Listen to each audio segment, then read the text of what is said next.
Bismillahirrahmanirrahim. Assalamualaikum warahmatullahi wabarakatuh.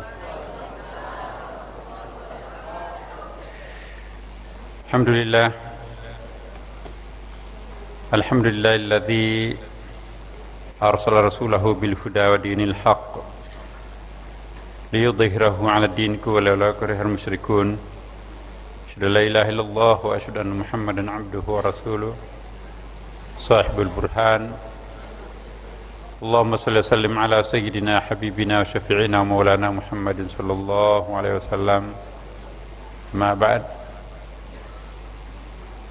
Ibu-ibu dan bapak sekalian, sebelum kita memulai pengajian kita insyaallah, marilah kita bersama-sama memohon kepada Allah Subhanahu wa taala agar kita dibukakan rahasianya, dibukakan pintunya sehingga kita bisa lebih dekat. Dan semoga penutup-penutup hijab-hijab yang selama ini menghijab kita dengannya disingkirkan satu persatu melalui berkah pengajian dan salat berjamaah kita semuanya. Ala hadhihi niyyah wa ala kulli niyatin salih. Al-Fatihah. A'udzu billahi minasyaitonir rajim. Bismillahirrahmanirrahim. Alhamdulillahirabbil alamin arrahmanir rahim maliki yaumiddin. Iyyaka na'budu wa iyyaka nasta'in ihdinas siratal mustaqim. Shiratal ladzina an'amta 'alaihim ghairil maghdubi 'alaihim waladdallin. Alhamdulillah, ibu-ibu dan bapak sekalian, kita melanjutkan pengajian Husnul Khatimah yang sungguh sangat mendalam bagi kita semua seandainya mampu kita menghayati goresan-goresan tengah malamnya para wali, para aulia. Kita kumpulkan goresan-goresan itu di dalam bentuk kata-kata kearifan dari mereka-mereka semua. Wabil khusus pada kesempatan yang sering kita bahas ialah Syekh Ibnu Athaillah. Jangankan para wali, para aulia, Bapak Ibu, sesungguhnya kita pun juga, bapak-bapak dan ibu-ibu juga pernah mengalami pengalaman-pengalaman batin, entah waktunya kapan, entah itu di tengah malam ketika sedang sholat tahajud, atau entah itu ketika sedang melakukan rekreasi spiritual, atau mungkin itu di depan Ka'bah atau umrah, atau mungkin di tempat-tempat tertentu, atau mungkin sedang bersedih. Biasanya di situ muncul inspirasi yang sangat cerdas. Inspirasi itu kalau Bapak Ibu penulis yang baik, maka itu pun juga kalau dibaca oleh orang lain pasti akan sangat menakjubkan, sangat indah. Goresan-goresan batin itu pasti akan diterima oleh batin pembacanya, batin pendengarnya. Apalagi kalau ia membuatnya itu adalah memang seorang aulia min auliaillah. Nah, kita lihat contohnya Bapak Ibu sekalian, kelanjutan dari bacaan kita yang lalu. Laula jamilu sitrihi lam yakun amalun ahlan lil qabul ya. Laula jamil, kalaulah bukan karena keindahan sitrih, itu satara artinya penutup ya, menutup. Kalaulah bukan karena keindahan penutupnya, tutup di sini penutupan terhadap aib ya maksudnya, maka tentulah tiada amal yang layak untuk diterima. Saya ulangi sekali lagi. Laula jamilu sitrihi lam yakun amalun ahlan lil qabul. Kalaulah bukan karena keindahan tutupnya, maka tentulah tidak ada amal yang layak untuk diterima. Kita lihat pengertian sederhananya di sini. Persyaratan untuk diterimanya sebuah amalan ialah dengan keikhlasan. Keikhlasan Bapak Ibu gampang diucapkan, enak dikatakan, tetapi amat sulit sekali untuk diamalkan. Apalagi kalau kita menggunakan definisi keikhlasan menurut para arifin, menurut definisinya orang-orang khawas. Kalau definisinya orang awam, ikhlas mah itu gampang. Seperti apa ikhlas itu? Ya, terserah. Jadi bukan terserah mau bayar berapa, enggak. Seorang mukhlisin, orang yang ikhlas, itu juga bertingkat-tingkat. Nah, kita lihat di sini. Keikhlasan terjadi ketika amalan dilakukan tanpa ada sedikit pun tujuan lain selain memohon ridha Allah Subhanahu wa taala.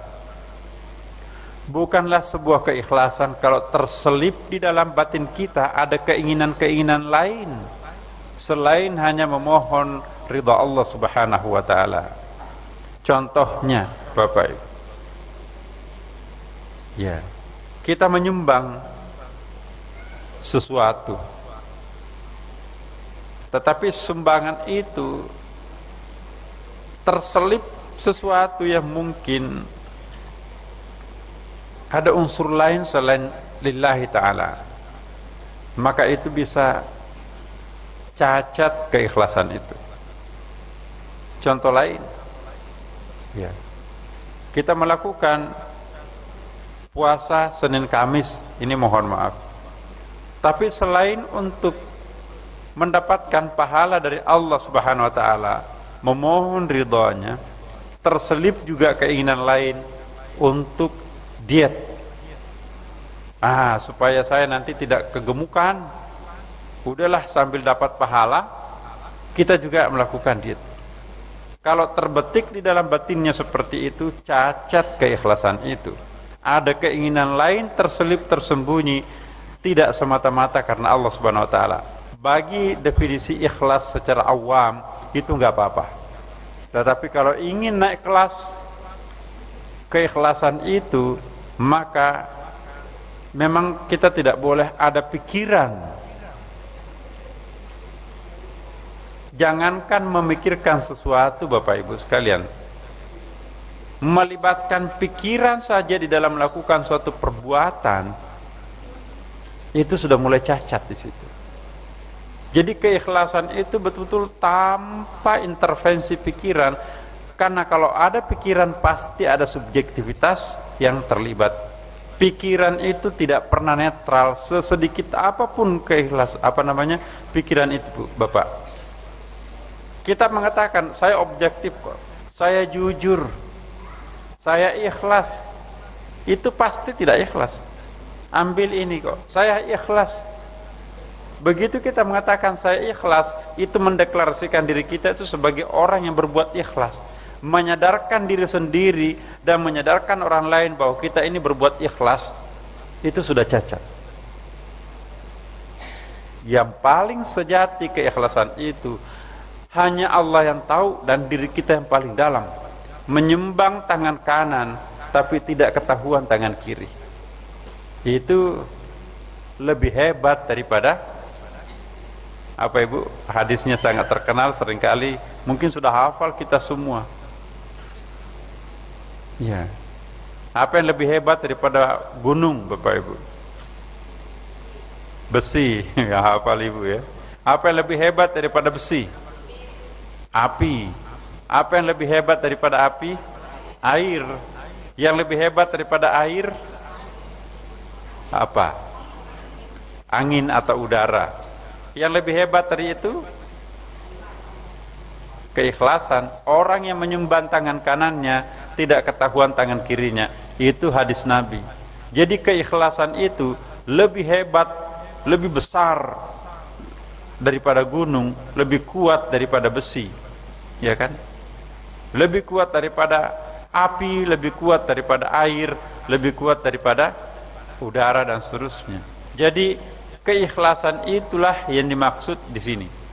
Jadi kalau keikhlasan yang diperkenalkan kepada orang lain itu sudah bukan ikhlas lagi. Itu ikhlas populer bahasa Indonesia. Tapi ikhlas dalam pengertian Al-Quran, begitu ada niat sedikit pun terselip dalam hati kita, apalagi kalau terungkapkan, maka itu cacat keikhlasan itu. Maka itu keikhlasan itu bertingkat-tingkat. Ingat lagi Bapak Ibu, kalau ikhlas yang disadari dan disadarkan kepada orang lain, ya, maka itu orangnya disebut dengan apa? Mukhlis. Tapi kalau nggak ada yang tahu selain dirinya dengan Allah sendiri, maka itu disebut dengan mukhlas.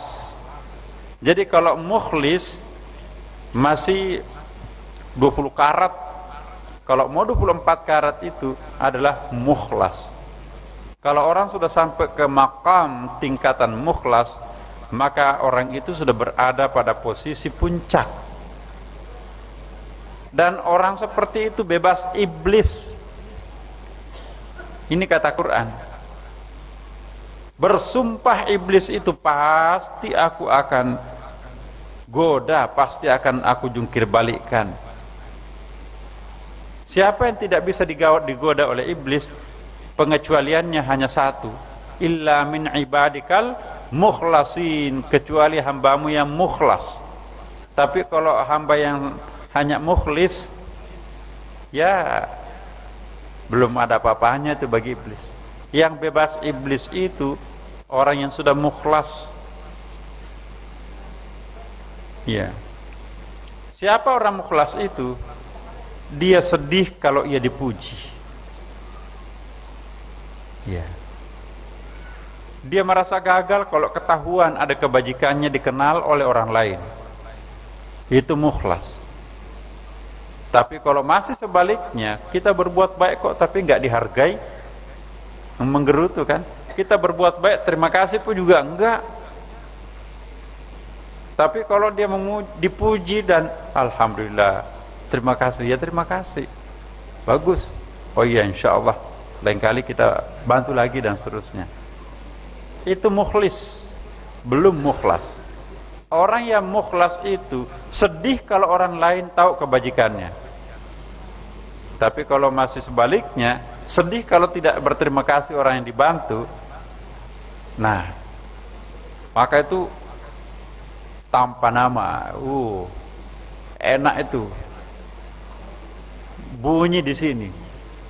Banyak begini kok tanpa nama. Biasanya tanpa nama itu yang kecil-kecil tuh, recehan. Ini banyak seperti ini tanpa nama. Orang yang menyembunyikan amal besarnya, maka Allah pun juga akan menyembunyikan dosa besarnya. Nanti di sini kita akan ketemu di situ. Orang yang berani untuk menutupi perbuatan amal kebajikan yang besarnya, maka Allah pun juga akan membalas imbalannya, menutup seluruh dosa-dosa besar yang pernah dilakukan. Di tip X, kalau film itu disensor, nggak ditayangkan lagi di padang mahsyar. Ada ayatnya kan, wa yamhullahu ma yasha.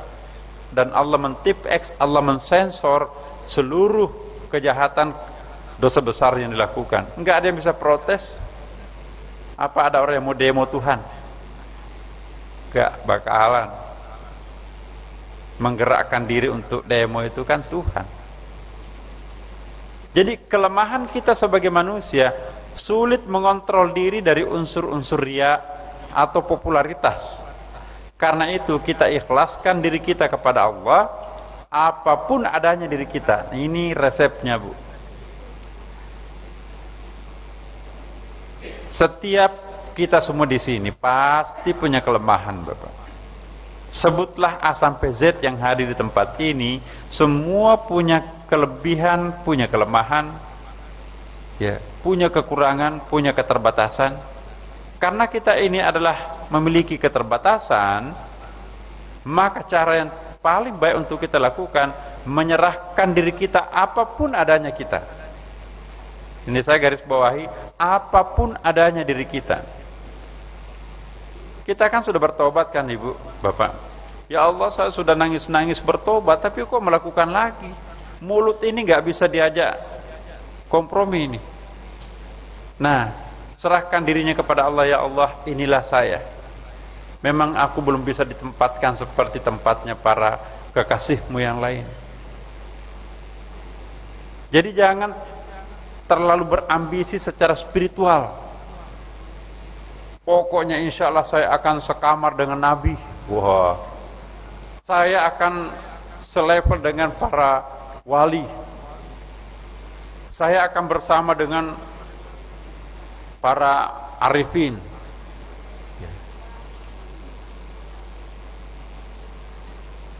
Menurut hemat saya Bapak Ibu,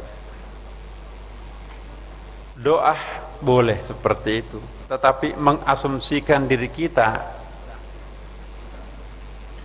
akan seperti itu, berarti itu ada sedikit unsur keambisian spiritual di dalam batin.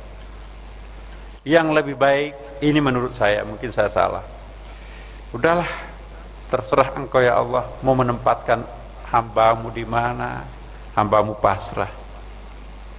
Aku tahu diri kok ya Allah. Memang aku tidak sepantasnya gabung dengan mereka. Mereka-mereka itu yang sudah memelihara mulutnya, sudah memelihara bahasa tubuhnya, sudah memelihara segala-galanya. Saya hanya penuh keinginan-keinginan, tapi belum mampu untuk seperti mereka. Saya tidak ingin berpikir lebih jauh. Biarkanlah saya barisan paling belakang, atau dimanapun engkau menempatkan aku. Tapi saya satu permohonan kepadamu ya Allah, jangan melarang aku untuk menyembah dirimu. Jangan melarang hambamu untuk memanggil namamu. Itu saja permohonan kami ya Allah. Mau menempatkan aku di neraka, hambamu siap.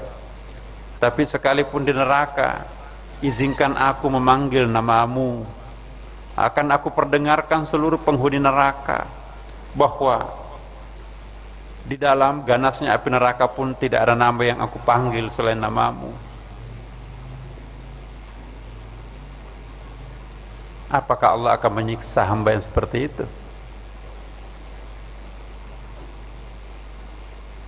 Ya. Jangan mengurus urusan yang bukan urusan kita sebagai hamba. Biarkanlah Allah yang mengurus apa yang pantas ia urus. Yang penting tugas kita beribadah kepadanya. Inilah kemampuanku ya Allah. Bolong-bolong salat tahajudnya, bolong-bolong salat rawatibnya, bolong-bolong khusyuknya. Saya berusaha untuk tidak melakukan itu. Saya ingin konsisten istiqamah, tapi kenyataannya tidak. Saya tidak akan minta lebih. Saya tidak akan bercita-cita seperti yang aku dulu selalu lakukan. Ambisi spiritualnya luar biasa. Jadi konotasi ambisi itu memang sepertinya selalu negatif Bapak Ibu. Ya. Mungkin tidak perlu kita berambisi. Pokoknya serahkan dirinya kepada Allah Subhanahu wa taala. Hasilnya nanti itu pasti akan jauh lebih baik ketimbang perjuangan yang dilakukan melalui jalur ambisi. Tidak pernah mencapai puncak orang yang melulu dengan pendekatan ambisi. Kalaupun dapat kursi panas, nggak ada berkah yang namanya ambisi itu.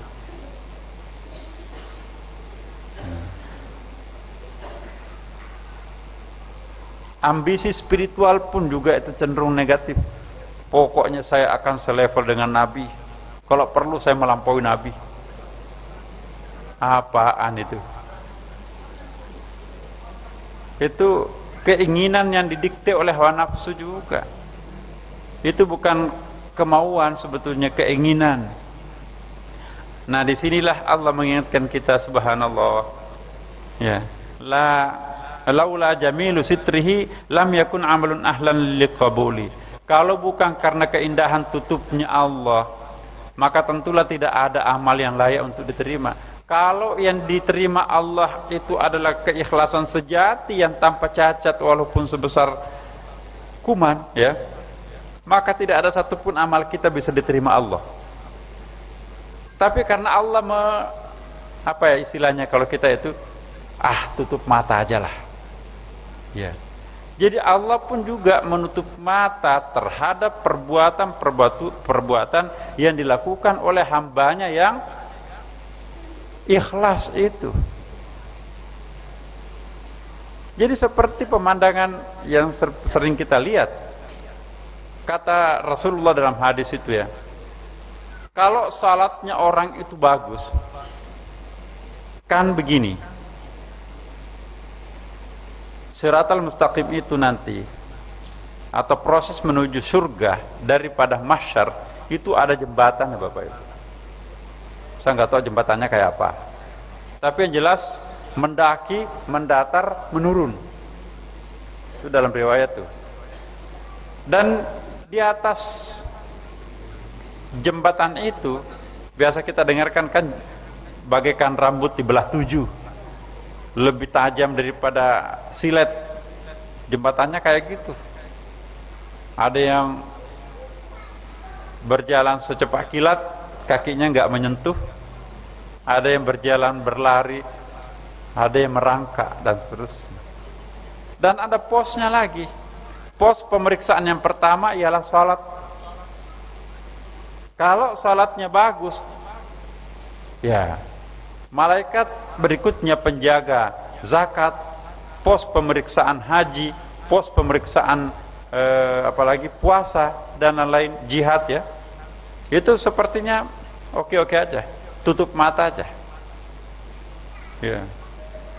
Seperti polisi lalu lintas, kalau dua-duanya yang membonceng dan yang dibonceng itu pakai helm, dah lewat, padahal nggak bawa STNK, nggak bawa SIM. Tapi kalau ada orang, salah seorang atau dua-duanya nggak pakai helm, polisinya sini, mana? Lengkap semuanya. Ya tapi kamu nggak pakai helm, cari yang lain. Ya. Tapi itulah. Kadang-kadang juga kalau dapat sialnya, pakai helm dan lengkap semuanya. Kebetulan belakangnya nggak pakai tutup pentil, itu juga kena itu. Jadi siapapun orang sebetulnya tidak ada satupun yang bisa lulus. Ya. Siapa yang bisa menjamin dirinya, Bapak Ibu sekalian, tidak punya dosa sekecil apapun? Ya, nggak ada. Jadi kalau KPK mau seperti malaikat, maka tidak ada satupun orang di Jakarta ini yang bisa lolos. Tapi ada standarnya. Malaikat pun juga seperti itu.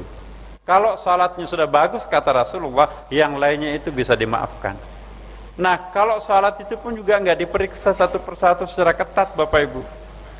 Kelihatan, oh giliran siapa dia? Ini rombongan Masjid Sunda Kelapa.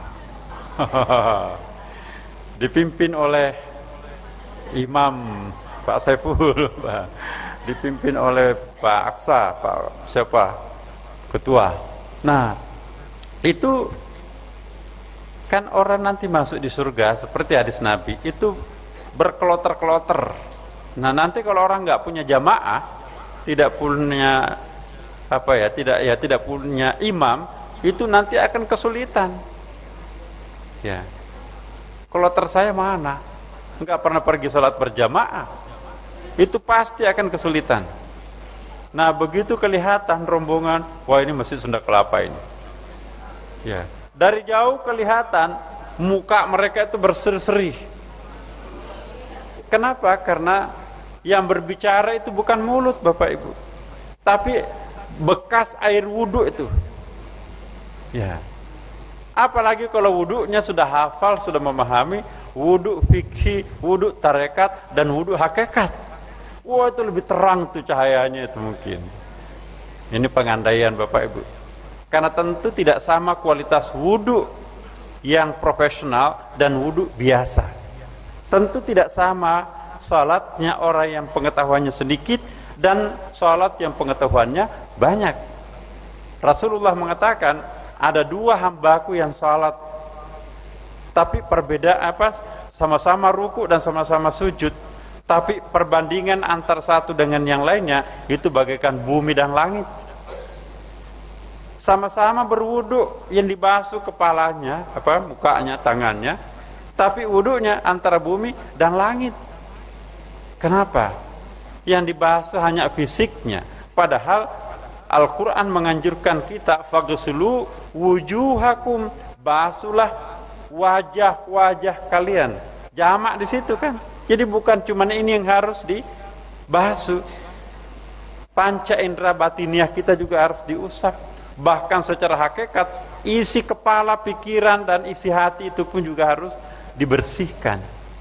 Samakah kualitas wudu yang hanya tahu yang tahu? Tentu beda Bapak sekalian.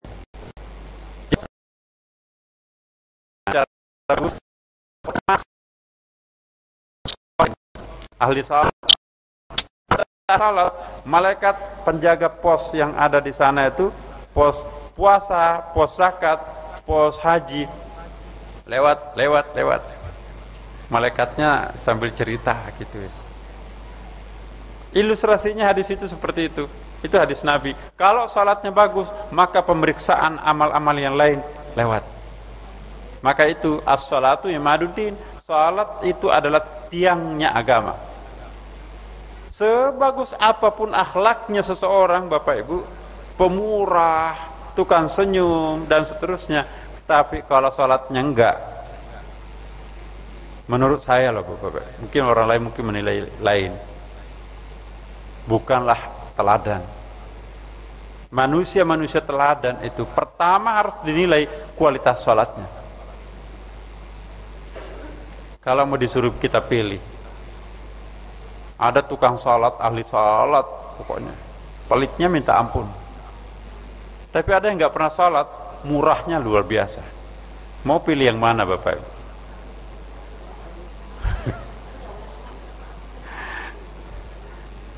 Pilihan manusiawinya ya ahli salat yang pemurah kan, itu dia. Tapi kalau seandainya orang mau disuruh pilih, menerima pemberian yang tidak pernah salat, jangan-jangan yang diberikan itu nanti adalah barang haram, karena tidak ada yang memproteksi mereka itu untuk melakukan ini, baik ini buruk, ya kan? Inna salata tanha anil fahsya'i wal munkar. Sesungguhnya salat itu memproteksi orang untuk melakukan kebaikan dan keburukan dan kejahatan, ya kan? Kalau nggak ada salat berarti nggak ada penapis, ya, nggak ada pendeteksi, halal haram sama aja. Nah, akhirnya kita juga dikasih. Kalau kita ngambil, mikir-mikir Bu, Bapak. Ya.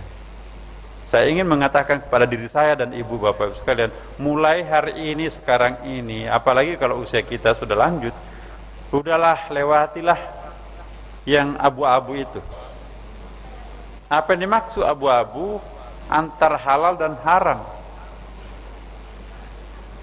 Contohnya, di dalam tradisi kita di kampung Bapak Ibu, yang namanya mangga tuh, dalam pagarnya orang pun kalau mangga itu jatuh kan, itu milik bersama, iya kan Bapak Ibu? Tapi itu dulu, ketika mangga pada waktu itu nggak ada harganya kan.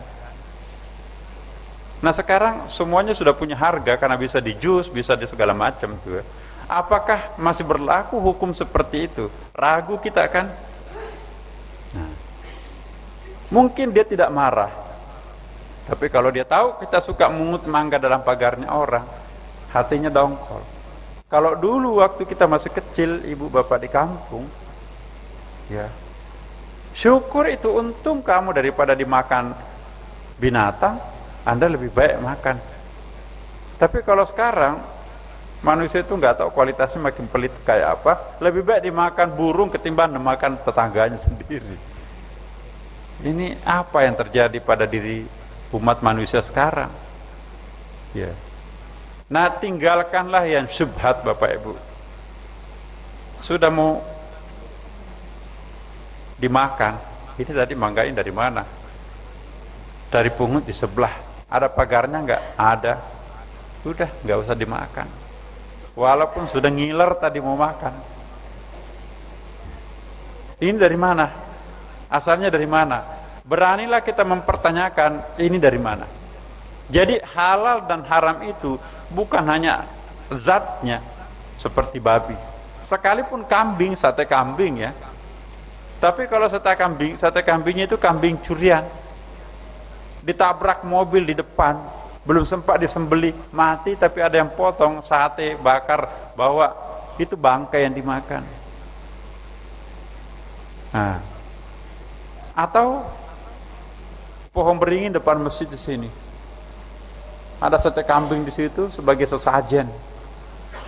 Satu baskom sate kambing persembahan.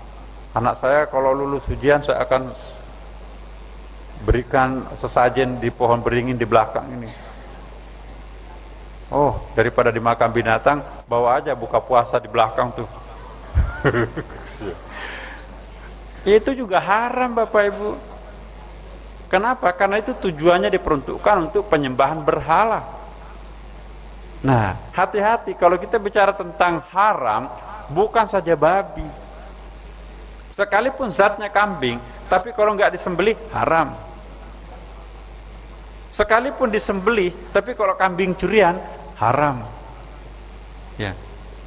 Sekalipun Pak Haji yang bawa, tapi kalau dibawa sinkretik di situ, itu juga haram. Nah, hati-hati Bapak Ibu. Kadang-kadang kita menganggap itu baik, di mata Allah nggak baik. Nah, sekarang bertambah banyak pengetahuan yang kita pahami, maka juga bertambah besar konsekuensi untuk memproteksi diri kita sendiri. Kelemahan kita sebagai manusia, sulit mengontrol diri dari unsur riya atau popularitas. Karena itu kita ikhlaskan diri kita kepadanya, apapun adanya diri kita, seraya kita memohon pengampunan dan bimbingannya. Kita istilahnya itu hanyut kemanapun sungai, aliran sungai itu membawa sampah itu. Jadi kita laksana sampah, kemanapun akan dialirkan sampah itu sampai ke muara.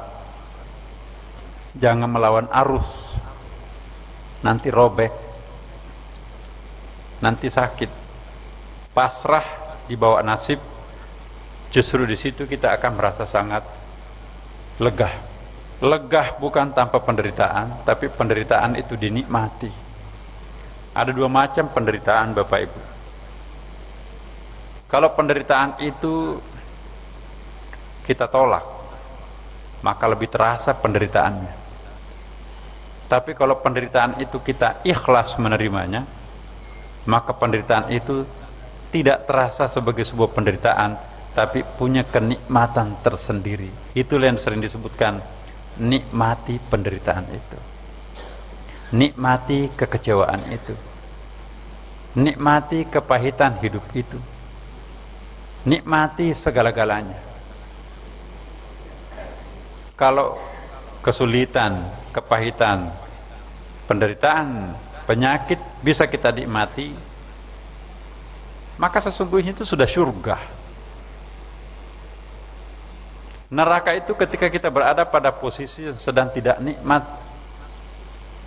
Ada orang bermandikan uang, kemewahan, tapi masih tetap menderita tuh. Tidak ada kerelaan, tidak ada keridhaan Tuhan, tidak ada berkah. Hakikat neraka itu tidak diukur sedikit banyaknya uang, tapi kelapangan dada kita menerima kenyataan. Iya. Ada penyakit yang menggerogoti tubuh kita. Kita nikmati. Ya Allah, inilah caramu membersihkan hamba. Sekian lama fisik ini dipakai berdosa, Engkau akan melunasi aku dengan cara menghapuskan seluruh dosa masa lampau kami, digerogoti oleh penyakit ini. Dan memang ada hadisnya.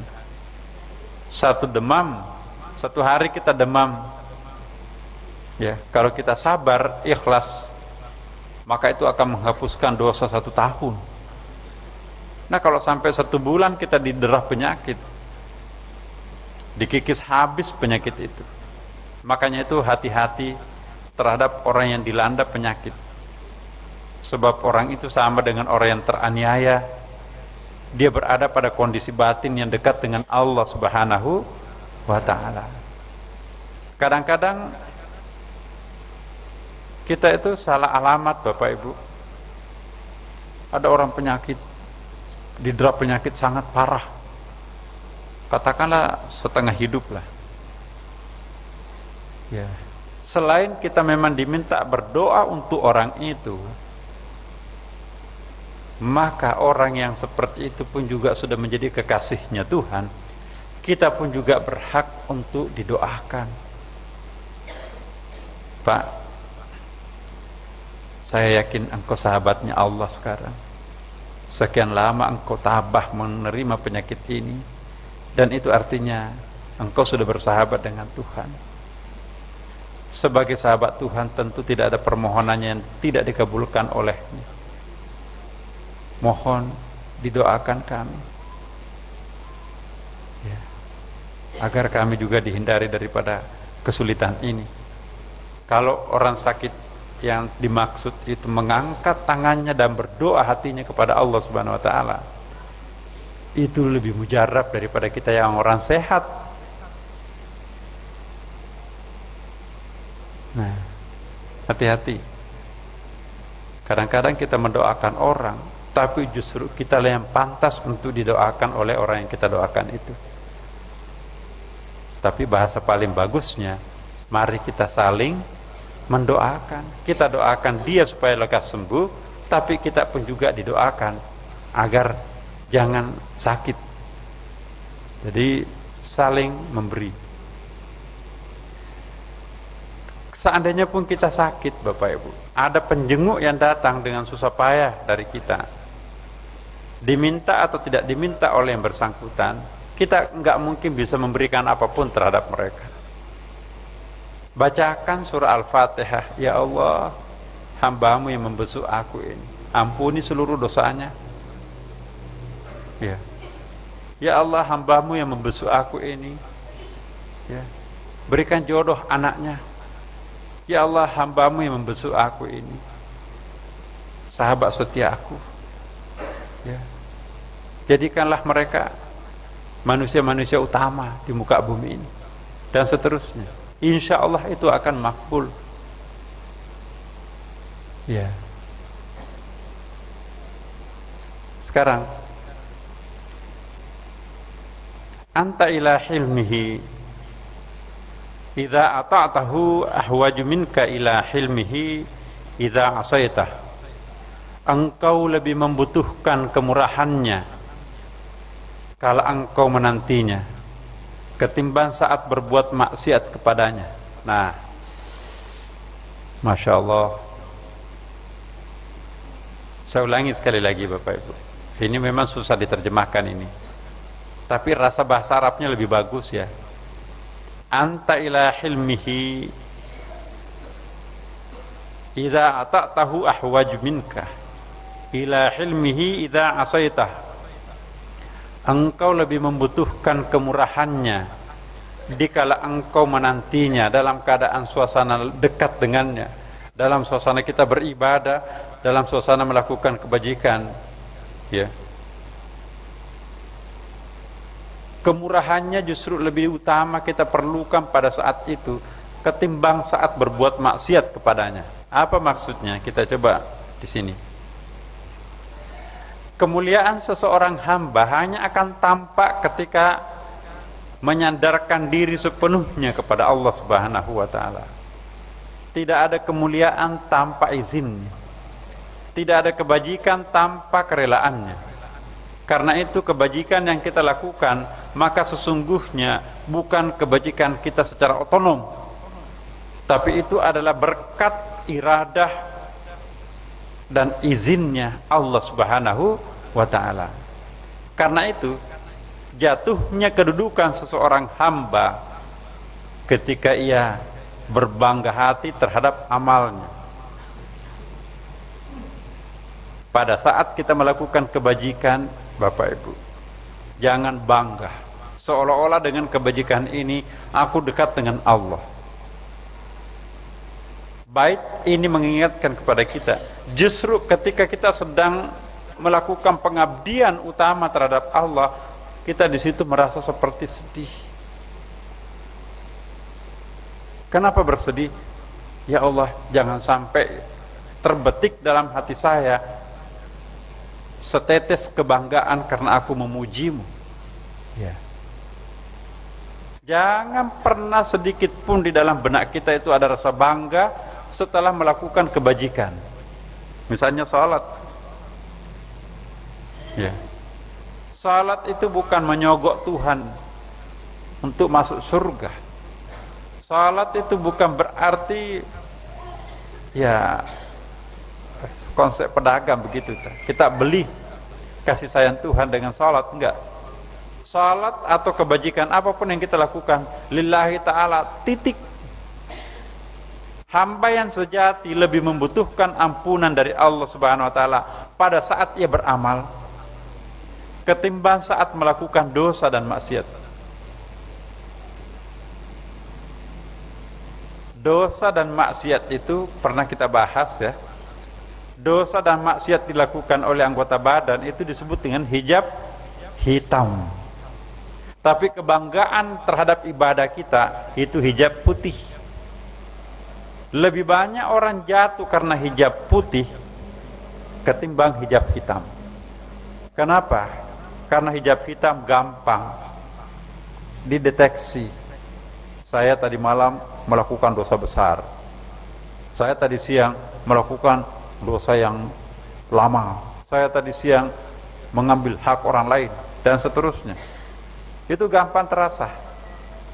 Karena gampang terasa, langsung kita taubat kan. Taubat sebelum apa ya? Karena pernah kita katakan, taubatlah mumpung badan itu masih hangat dengan dosa itu. Tapi kalau hijab putih Bapak Ibu, kita nggak pernah menganggap diri kita itu salah. Akhirnya mengendap di dalam diri kita seperti kita tidak pernah mohonkan ampun terhadap Tuhan. Justru itu lebih banyak menjatuhkan orang. Hijab putih itu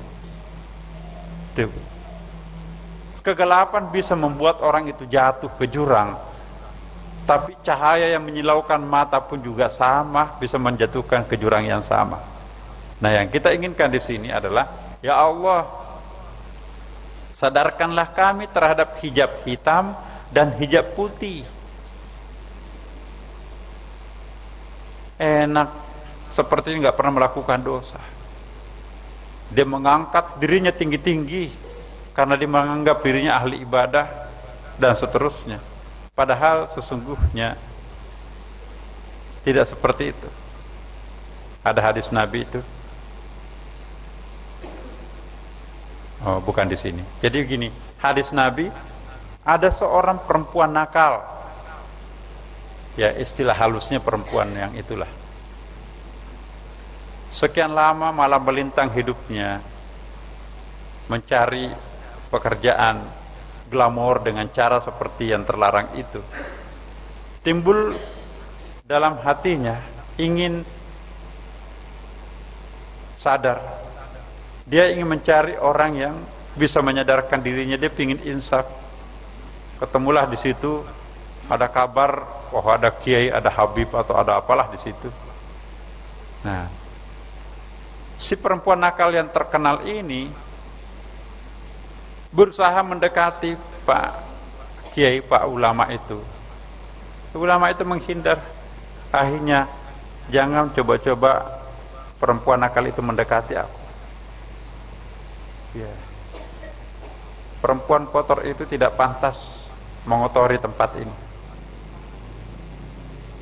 Ya. Apa kata Rasulullah sallallahu alaihi wasallam? Ustadz atau habib atau kiai itu penghuni neraka, perempuan itu penghuni surga. Itu ada dalam kitab Ihya Ulumuddin juga dikutip itu Bapak. Jadi Allah itu mempunyai penilaian tersendiri, tidak persis seperti apa yang kita sangka sebetulnya. Ya. Ulama tadi yang menyucikan dirinya itu, mensucikan dirinya seolah-olah dia sudah bersih. Jangan coba-coba mendekati tempat ini, perempuan kotor itu. Padahal perempuan itu mau mendekati dirinya ingin taubat, ingin kembali kepada Allah Subhanahu wa taala, diproteksi. Kata Rasulullah, perempuan itu penghuni surga dan si Habib itu penghuni neraka. Coba. Tidak bisa memandang enteng sekotor apapun orang itu. Dan tidak boleh memutlakkan orang itu adalah hebat, ahli berkah, segalanya ada pada dia, hanya lantaran berpenampilan dan sebagainya kan. Gak bisa. Justru kita diminta oleh Allah melalui surah Al-Kahfi, hati-hati terhadap orang yang tidak populer. Seandainya ada pengandaian, lebih hati-hatilah terhadap orang yang sangat tidak populer ketimbang orang yang sangat populer. Karena orang yang sangat populer itu berpotensi untuk mengumpulkan hijab-hijab putih dan hijab-hijab hitam. Tapi kalau orang yang tidak populer, yang pasti tidak punya hijab putih. Kenapa? Nggak ada yang kenal. Dan mungkin juga sudah bersih dari hijab hitam. Jadi Bapak Ibu sekalian, ubahlah paradigma kita selama ini. Wah, pas ketemu orang, cium tangan, jabat tangan, wah, desak-desakan sampai segala macam. Insya Allah mudah-mudahan orang itu seperti itu. Ya. Tetapi jika tidak, saya hanya mengingatkan, jangan sampai ya, orang yang populer itu kita kejar, tapi hanya populer di bumi. Sementara di pojok sudut belakang sana nggak ada yang perhatikan, tidak ada mata satupun yang mengerling terhadapnya. Padahal itu justru populer di langit. Hati-hati. Hanya orang yang diberi keistimewaan oleh Allah mampu menemukan mana yang pantas menjadi sahabat spiritual.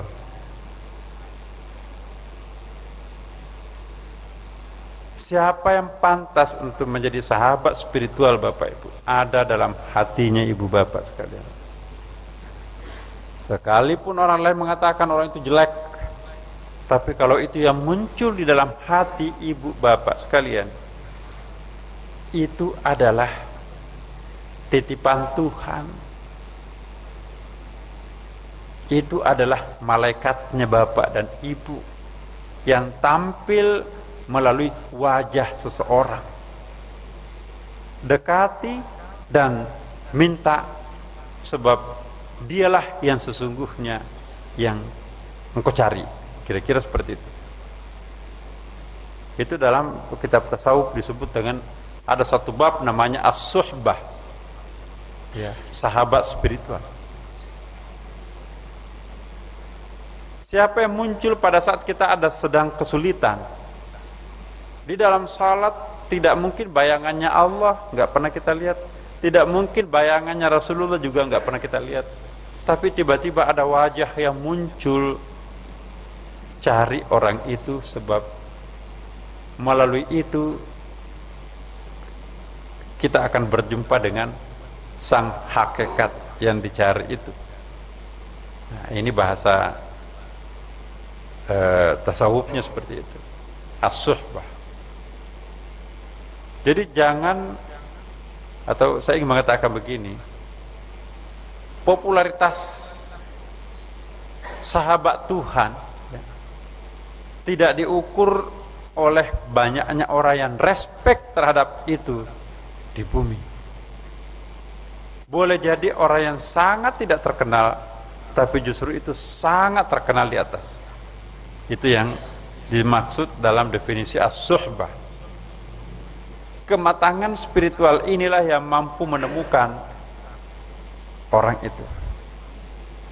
Persoalannya adalah kita sudah tahu, tapi tidak pernah mau memaksakan sedikit, tidak pernah, atau kadang-kadang melawan gengsi. Nah, saya ingin mengatakan, gengsi ini Bapak Ibu adalah suatu hijab yang paling besar.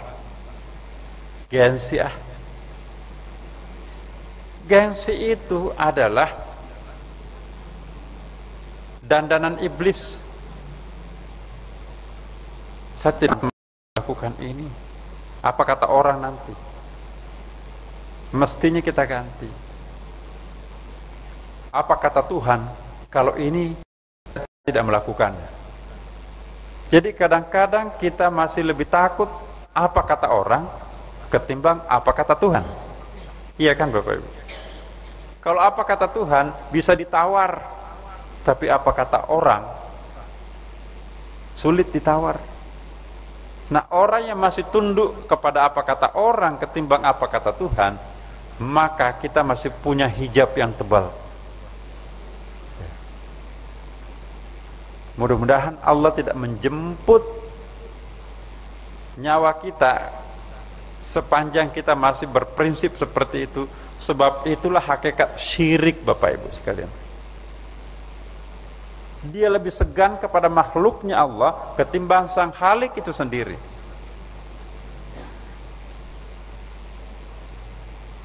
Malu terhadap sesama manusia pada orang lain, tapi tidak malu terhadap Tuhan.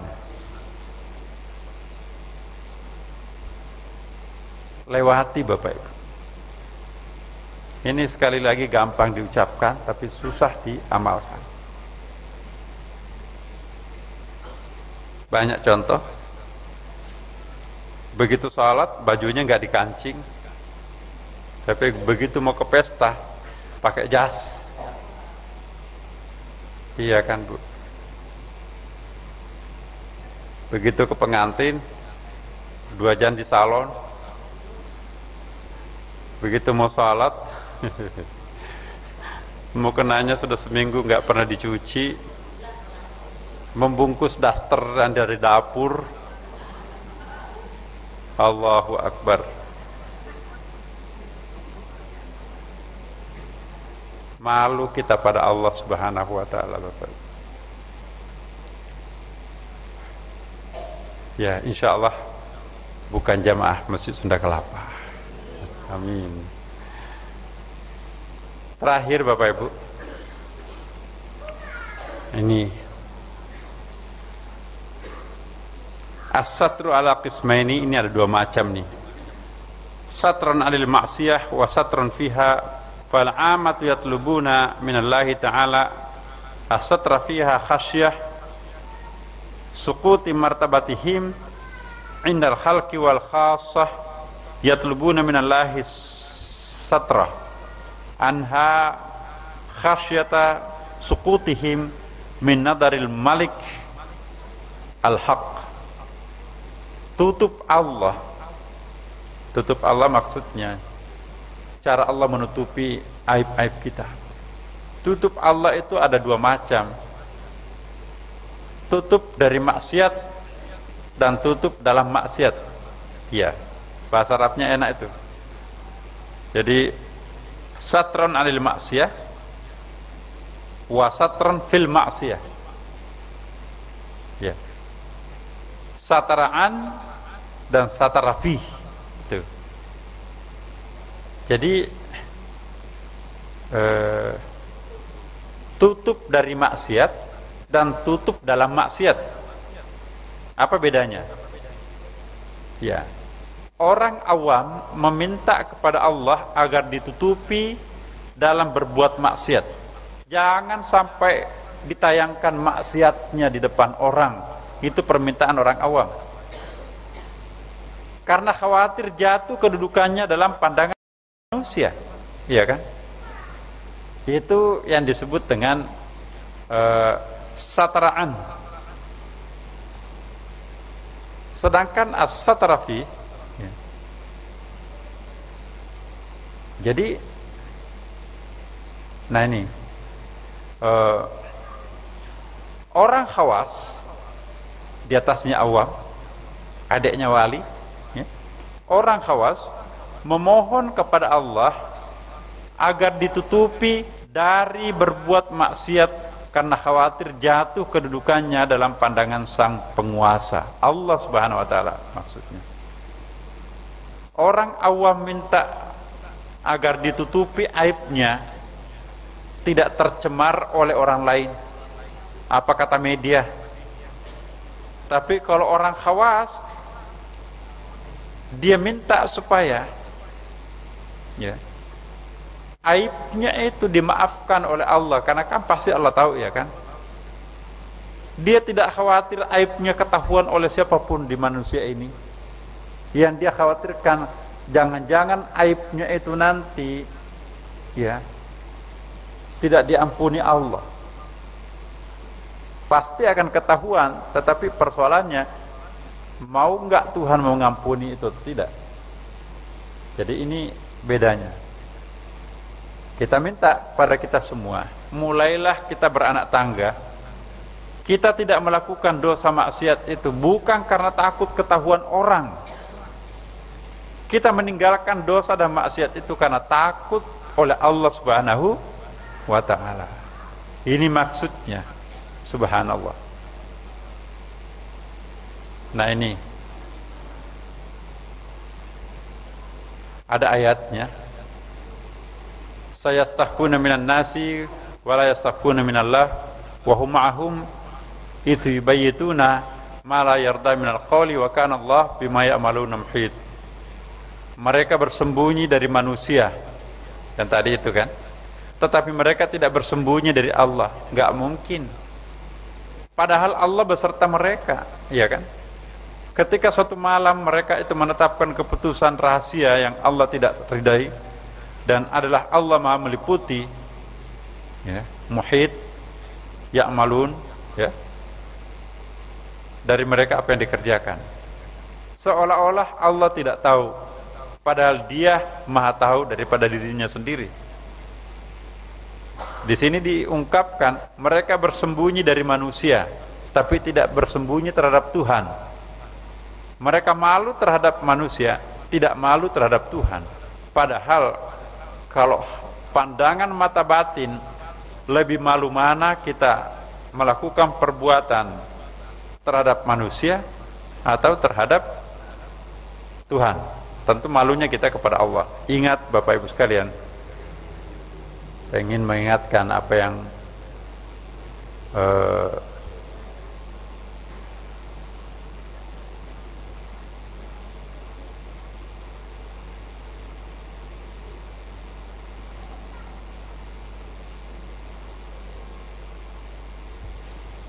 kembali kepada inabah dan istijabah itu Bapak Ibu. Kalau kita malu, kalau orang di inabah itu malunya itu takutnya kepada neraka, ya kan? Orang tidak melakukan dosa karena takut kepada neraka. Tapi kalau istijabah itu takut melakukan dosa karena malu terhadap Allah. Jadi beda. Orang yang malu melakukan kejahatan, dia akan merasa terpanggang oleh rasa malunya sendiri kepada Allah, lebih panas ketimbang dipanggang oleh api neraka. Inilah caranya orang khawas. Dia lebih takut malu terhadap Allah ketimbang dibakar api neraka.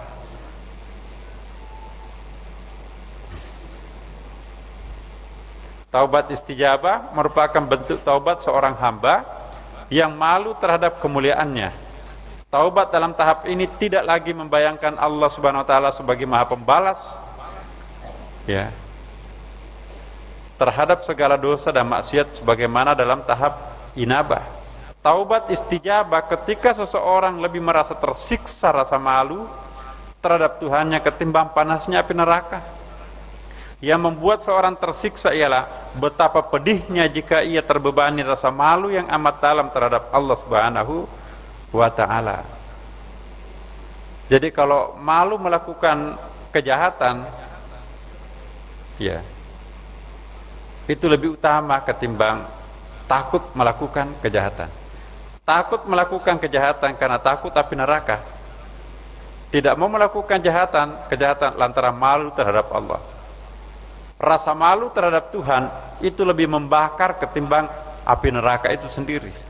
Nah, kalau orang sudah sampai seperti ini, maka kita akan seperti juga yang dikatakan terakhir tadi, bahwa orang itu sesungguhnya sudah lebih malu terhadap Allah ketimbang sesama manusia.